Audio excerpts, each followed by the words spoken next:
When I met him, he had a drink in his hand, so it was appropriate. Okay. I'll call this meeting to order. Please be advised that today's meeting is available for the public to attend virtually and is being streamed and recorded. Can I get a motion, please, to adopt the agenda? So moved. Moved by Councillor Roper, seconded by Councillor Andrews. All those in favor? Carried. Mr. Dan Davies, MLA for the North Peace. Mr. Davies, welcome. Thank you, Your Worship. I've just spoken to Dan in our office, or the mayor's office, regarding some of the things that are affecting Northern Rockies today. We had a brief meeting, and we talked about a few things, including the shortage of ultrasound technicians at the hospital. But this is for councillors to talk to our MLA. Did you have any specific questions, councillors?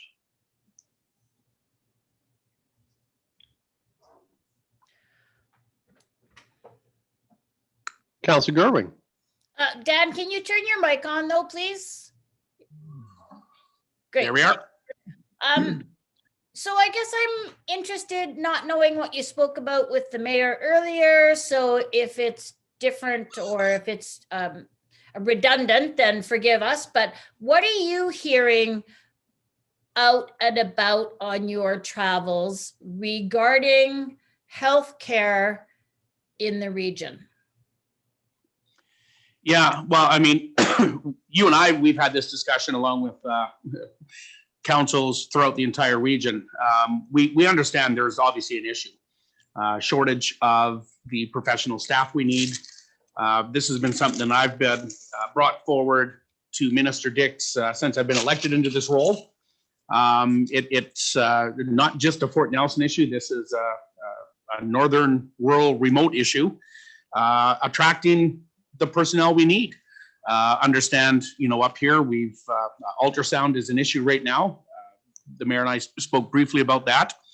I just spoke with Angela DeSmit about some of these issues here, as well as in Fort St. John. She's obviously very aware. They are trying to do the best they can with the resources that they have, but there doesn't seem to be a lot of movement. I am very hopeful.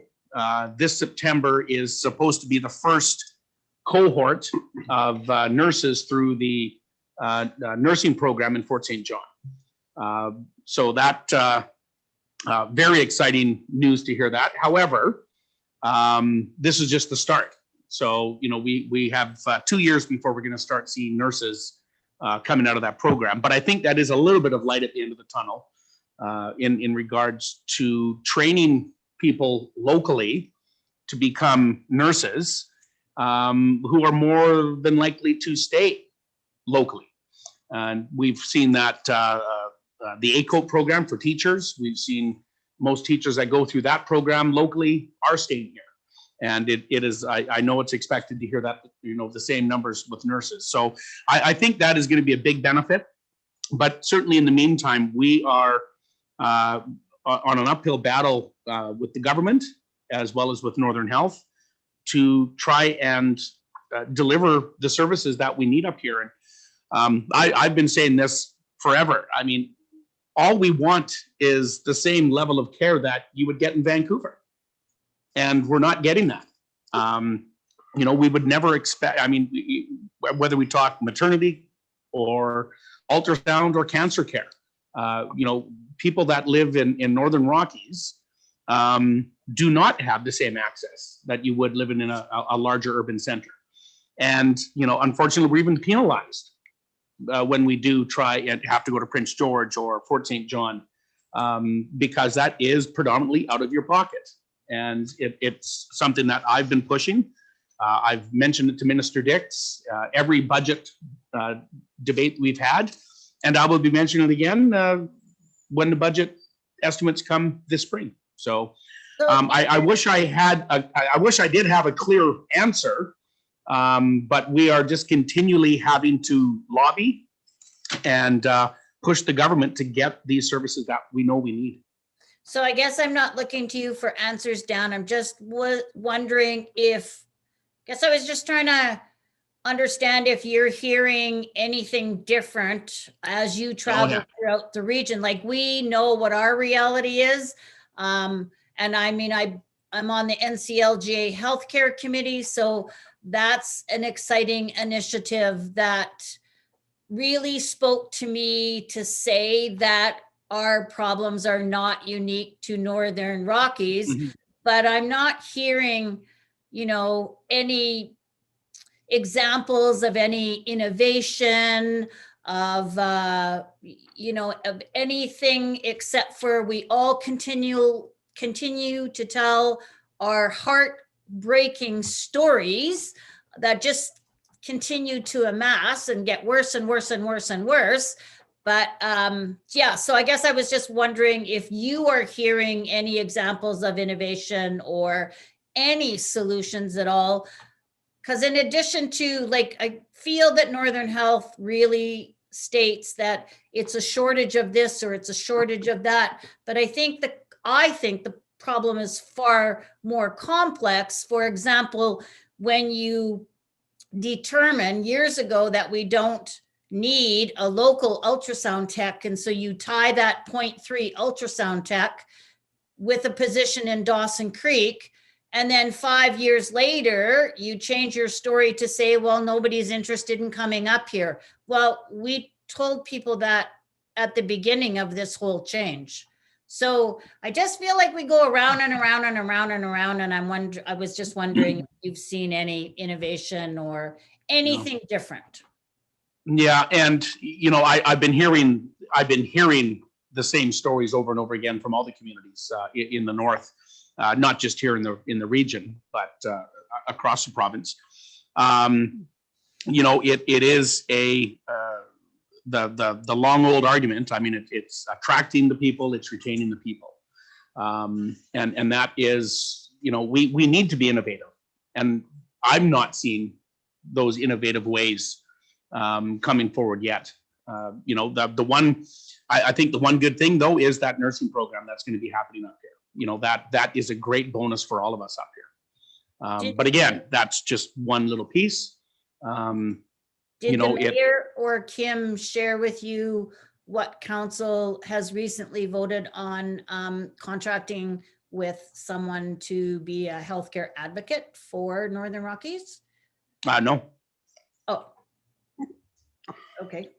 Mayor, do you want to share that with Dan? Or, I mean, we rose and report, so it's a public thing. Yes, no, it's perfectly fine to mention this to Dan. Our time was short, so there was only so many things we could cover in the office today, but we do have an initiative here where we're looking at finding someone who can do some recruiting for our area. Now, keeping in mind, of course, that Northern Health is someone that does the hiring, but we met with a lady I'm sorry, Councillor Goering, she just escapes me at the moment. The lady's name from the Kootenays. Maryland States, but it's broad recruiting, right? Right. Yeah. Okay. So, but we did meet with Maryland States, and she did do some recruiting down in the Kootenays to attract healthcare professionals to our area, which included things like pharmacists and nurses, et cetera, and doctors. So we're looking at finding someone who can do that and do some other functions within the healthcare field here to assist the Northern Rockies in getting to what would I say, more equitable access to healthcare all around. Councillor Goering, do you want to add something to that? I do. Thanks, Mayor. Yeah, so the intent of the position is to come up with a plan and to the word escapes me, and to deliver. So come up with a plan and deliver it that will point us in the direction of achieving equitable access to healthcare services. So we're looking for somebody very high level that's got provincial government contacts, that's got health authorities contacts, and that has or could do research into innovation throughout the world, really, right? In rural and remote communities. So right now we've just completed, I think, almost the RFP and putting that out there, or shoulder tapping some individuals that we feel might be interested, and then moving on. Oh, I just got a thumbs up, Jaylene, so she might have something to add there. Yeah, so it was formally released on Friday, and we did do some direct outreach to a few individuals that have crossed paths in recent years, just to either invite them to respond or to circulate among their networks. So it closes, I think it's mid-March. Can't remember, the date escapes me, maybe March 12th. But we're hopeful that that council has a few individuals that they can interview and go from there. Yeah, so we can keep you updated on that initiative, Dan, if you're interested in, and yeah. Yeah, no, I would appreciate that. Have other communities, just a question, I don't know if you have the answer or not, have other communities done something like this? Or is this Northern Rockies outside the box?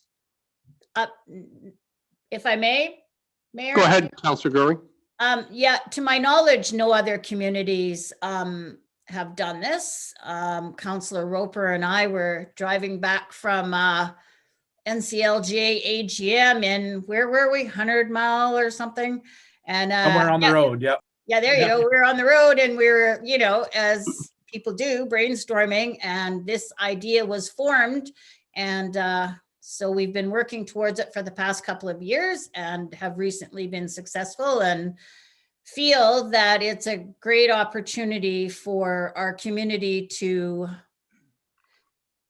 come up with a plan to take us to where we need to be, because, you know, nobody else is going to help us. We've gone everywhere throughout my 7 years now, and the councils before worked hard, and the medical community within Fort Nelson works hard. And so, yeah, we're hoping that this will be the ticket. Yeah, definitely keep me in the loop on that. That would be great. You know, one thing there, I was just, while you were speaking, I was thinking for innovation, and I know that this has been brought forward by other people, not just in BC, but around the country, is looking at the immigrants that have come to Canada that have skills. And there's a huge, I mean, it's near impossible for people that, you know, might be nurses in their home country, or even doctors, to even get into the, you know, fast lined into these positions. And I think that is maybe a bit of an effort that we can start, and the municipality here can push, maybe through NCLGA, you know, through a resolution, to have the government be looking at streamlining a system in place to get immigrants who have skills. And I know that this has been talked about before, but I've never seen any official movement yet on it, unless I've missed something. Has it been through UBCM or NCLGA? Any resolutions like that? Not that I know of, Dan. Not recently. I think there was years ago, and Northern Rockies has had a unique experience with a foreign trained doctor that didn't end well for any of us. So, but it's, yeah, we definitely, I think I came in on the tail end of that, and the previous council had worked really hard with the health authority and the College of Physicians and Surgeons around that issue, and made no progress at all. So, yeah. But yeah, I agree 100%. There's people in our community that are foreign trained that don't have or can't get or are in line to receive the appropriate licenses, and it's just so long. I was just going to mention that for several years now, the between Doctors of BC and the Ministry of Health, they've run the Practice Ready Assessment BC program, which is for family physicians, which is it's that sort of a fast track for internationally trained family physicians to become certified to practice in BC. So Fort Nelson over the years has had 2 of those physicians, and then routinely also those physicians through those programs come to have their supervised practice done here. So we get sometimes 2 a year. They come on 3-month intervals.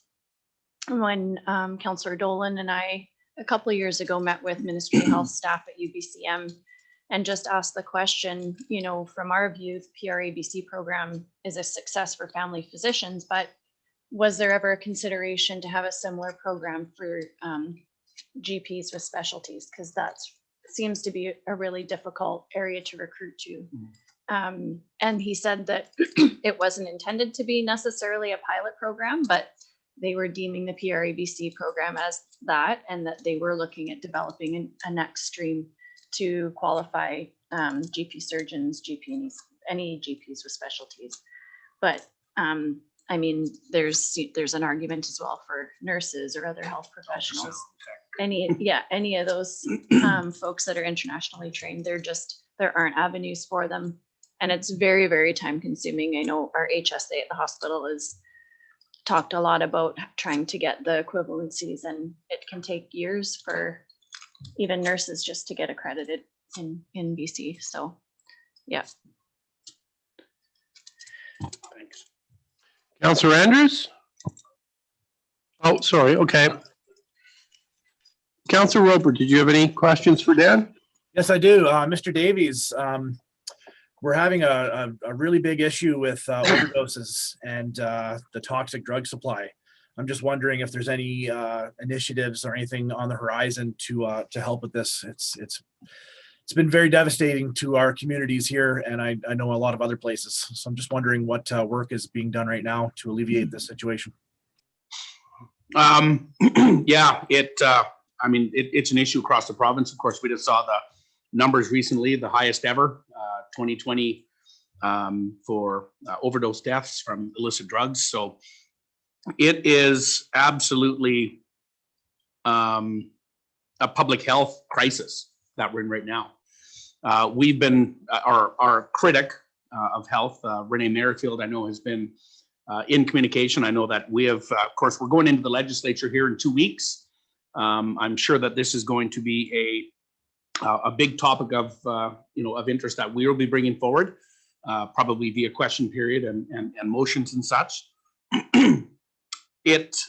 Our worry is harm reduction. While it's important, it's one piece of the big picture. We're critically short, especially up here. Detox facilities, rehabilitation for people that live in remote areas. I mean, you're looking at someone comes in and says, I want help now. Well, you can get on the Northern Health bus in 3 days from now, and we'll try and get you to Prince George. It just doesn't work. You know, when someone comes into their doctor or into emergency and says, I want help now, there's no time delay. That individual needs to get in to help now, and we're not able to do that. We're not able to do that in Fort St. John. You're not able to do that here in Northern Rockies. So we really need to be doing things differently than we've done. We need to be looking at how do we get a detox facility in the north? How do we get people the supports that they need? The rehabilitation it's the whole wraparound care that an individual needs. And those are the questions that we're going to be proposing to government here probably this spring. Well, it's starting here in a couple of weeks, is a real plan, because the plan thus far, and granted, the pandemic has obviously played a significant role on the drug overdose deaths, mental health issues. I mean, it's a complex issue without a doubt. But we need to have a plan to move forward on this. And if one of our criticisms was, the government created a minister position purely around mental health and addictions, but didn't fund it. It had very little funding as far as a ministry. So they got the icing, but there's no cake. And we need to be pushing government to make sure that they are coming up with a comprehensive plan that's going to work across the province, and it needs to be funded.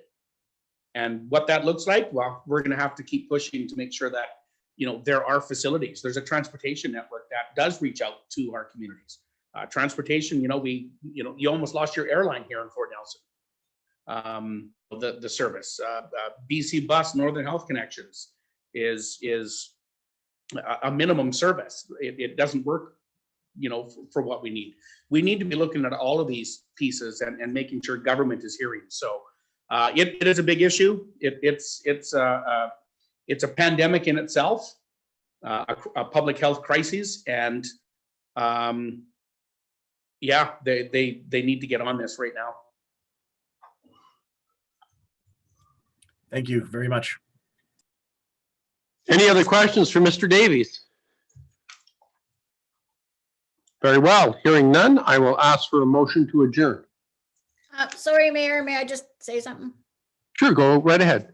Mr. Davies, is there anything you'd like to tell us? Yeah, actually, Okay. I probably should have started with a little bit of that. Actually, is what I should have done. So, thank you for asking. I don't have an awful lot. Some of the stuff I was going to talk about, we just talked about now. My new role, I do have a new role as opposition critic for social development and poverty reduction. So it's out of my different role than my former role as education critic. So a lot of what we discussed right now does obviously hit within my own portfolio.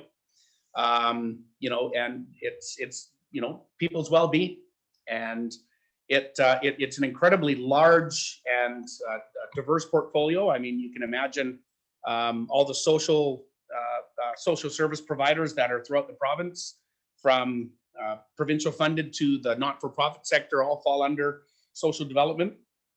Poverty reduction. There's never been a time, probably in history, where more people are relying on the government right now to help out ever. And it all falls under the social development and poverty reduction ministry. So we are, it is a lot of work right now to try and, plan for the spring session, which again starts March 1st and runs through till June 17th, to be looking at many things that are going on. One is the PWD, the $300 clawback that was just recently announced. The $300 supplement they took back in January 1st. So we're going to be looking at that, which impacts a number of people already. Even here in Fort Nelson, I've talked to a number of people. Looking at the COVID benefit, which has been causing a lot of people issues. Looking at trying to get the economy back on. What does that look like over the coming year? Getting people working, getting people engaging in the economy again. And I think that's going to be the big focus. Certainly our big focus in many aspects as opposition is, we are starting to see the light at the end of the tunnel. How do we get there and get there the best way to get there? And I think is going to be the big issue. Northern Health, health issues in general. They're probably the number one issue we get at my office here in Fort Nelson, as well as in Fort St. John. It's the number one reason why people call my office. So this is, like I say, it is a big issue for everybody in this riding. And some of them are easy to deal with. Others are these long-term issues that we've been hearing for years that we are still not seeing any movement on. And we need to continue to, persuade the government to move on some of these issues. So it is something that I encourage people, if they do have issues within the system and they've tried all the avenues, make sure they do reach out to Kim at the office here, and we'll try and assist and advocate where we can with those. So those are, I guess, just some of the things right now. And like I say, we're busy getting ready for the spring session and a budget that's going to be presented. Well, quite late actually. The budget would have normally been presented this week, But it's they got they asked for an extension, and it's now been pushed out till May 1st. So that's going to have some impacts as well. Having that budget being pushed out that late, especially for lots of whether school districts or the college that rely on provincial funding. What does that look like? Having the budget pushed out 2 months. So things we'll be watching for over the coming time. Councillor Andrews, you had a question?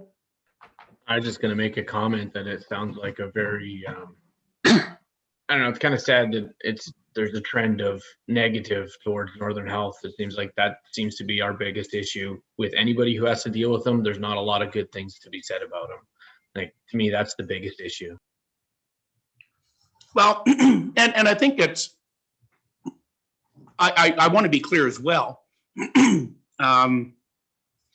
I think in most aspects, Northern Health is trying to do the best they can, and right now, nurses, doctors, they're working within a system that is there. I don't think anybody gets up in the morning and says, how can I wreak havoc today? So I certainly want to, thank our health practitioners for the work that they do. But we have a system issue.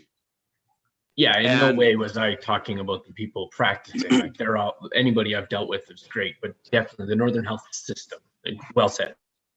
Yeah. So and it's something that we need to be looking at. How can we? We know it's not perfect. How do we improve it?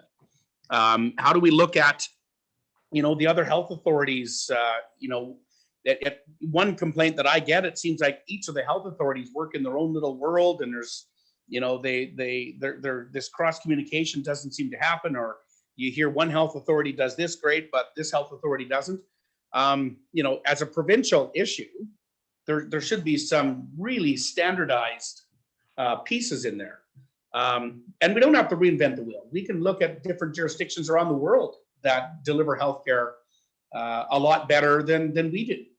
I've always been a believer, and governments of all stripes don't do the preventative piece very well, whether we're talking healthcare or through the justice system. We need to be looking at, instead of throwing all the money at the end issue, what are some preventative things that we can be doing to help out? And I just even look at the overdose deaths. Mental health is a huge component of that. And it is something that, really we've just been talking about for the last decade around it. And we need to up our game on the mental health. It is something that I believe is truly lacking.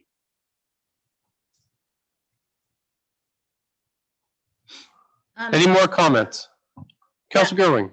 Can you speak on choosing a new party leader? Where are you in that? Where's the party in that process? Give an update on that. Well, I can't give too much of an update, other than obviously the process is starting to begin. I don't want to get partisan by any means, but we are in the midst. Of course, Shirley Bond is the interim leader of the official opposition. We will be probably by the end of this month or early March at the latest. The party should have out the rules around what the leadership race will look like, including when it will happen. And, obviously the COVID discussion is a big component of that. What does a leadership race look like in COVID? How does that work? The individuals that are going to be running are going to be wanting, a big part of the leadership race is getting out. And how do you do that right now? And probably look at the federal Conservatives. They did a leadership race during a pandemic. Yeah, there's lots of moving parts, but the official launch has not happened yet, and probably won't for a couple more weeks yet. But it'll certainly be made very public once that does start. Great, thank you. Mr. Davies, will you be a candidate for that position? Not at all. Not at all. My family, my wife would kill me. Me neither, Dan. Yeah, there's lots of, there are lots of names out there, but nobody's official yet. So I imagine there will be a number of people that'll come out and, you know, and I'll go a little side here. It's a rebuild time. You know, it's a complete rebuild of who we are, and you know what the party will look very different in a year or so from now. I guarantee. So what that looks like, well, I mean, there will be obviously a public piece of that as well, looking for input. Okay, any other comments?